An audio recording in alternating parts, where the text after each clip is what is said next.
kapatid ko na walang... Hello Ate Ann, itago niyo na lang ako sa pangalang Lynn. 36 years old, may pamilya na. Gusto ko lang i-share ang karanasan ko sa bunsong kapatid ko na babae.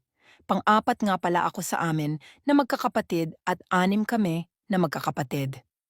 Bunso namin babae yung na-share ko.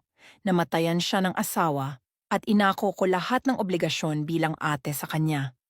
Pinatira ko siya sa bahay ng mister ko kahit nakakahiya. Kasama ko nanay at bunsong kapatid plus 2 anak niya. Hindi ko tinigilan hanggat hindi nakakahanap ng trabaho ang kapatid ko. Dahil ako ang ate, ginawan ko ng paraan. Hindi siya nakatapos ng high school, kaya dinaan ko sa rekto ang diploma niya at pinasok ko nga siya sa trabaho at natanggap naman siya sa mall. Tawagin niyo na lang sa pangalang Lira, ang bunsong kapatid ko, 29 years old. Sa pagsasama namin magkapatid sa isang bahay, nakikita ko sa kanya na hindi siya maalaga sa mga anak niya at sa nanay ko. Minsan, gabi na umuwi. Ayaw niya na pagsasabihan siya, kaya ang ginawa ko, pinabukod ko na sila. Tutal may trabaho na siya. Ayaw pa nga niyang umalis, kaso kailangan na at nakakahiya sa biyenan kong lalaki. Fast forward Ate Ann, nakalipat na sila. Ayaw niya napapakialaman siya kasi buhay niya yun.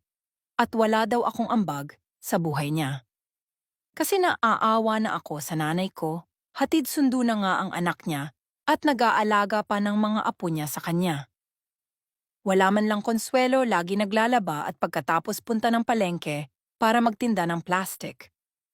Pero ang kapatid ko walang pakialam sa nanay namin. One time, tinake nanay ko, muntikan ng ma-stroke gawa niya. Wala sila pakialam kung anong nangyayari sa nanay ko at ako pa ang tumutulong sa nanay ko.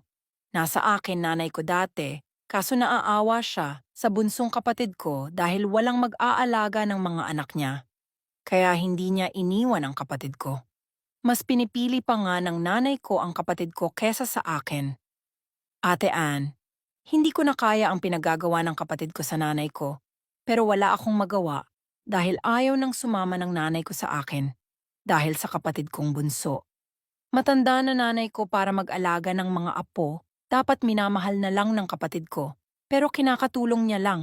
Palasagot din siya sa amin, lalo na sa nanay ko. 65 years old na pala nanay ko Ate Anne. Ayaw ko mawala siya ng maaga dahil sa kapatid ko. Kada birthday niya pinaghahandaan ko siya. Pero kapatid ko, never ko naranasan ang handaan ng nanay ko. Gusto ko po ng payo niyo, gulong-gulo na ako.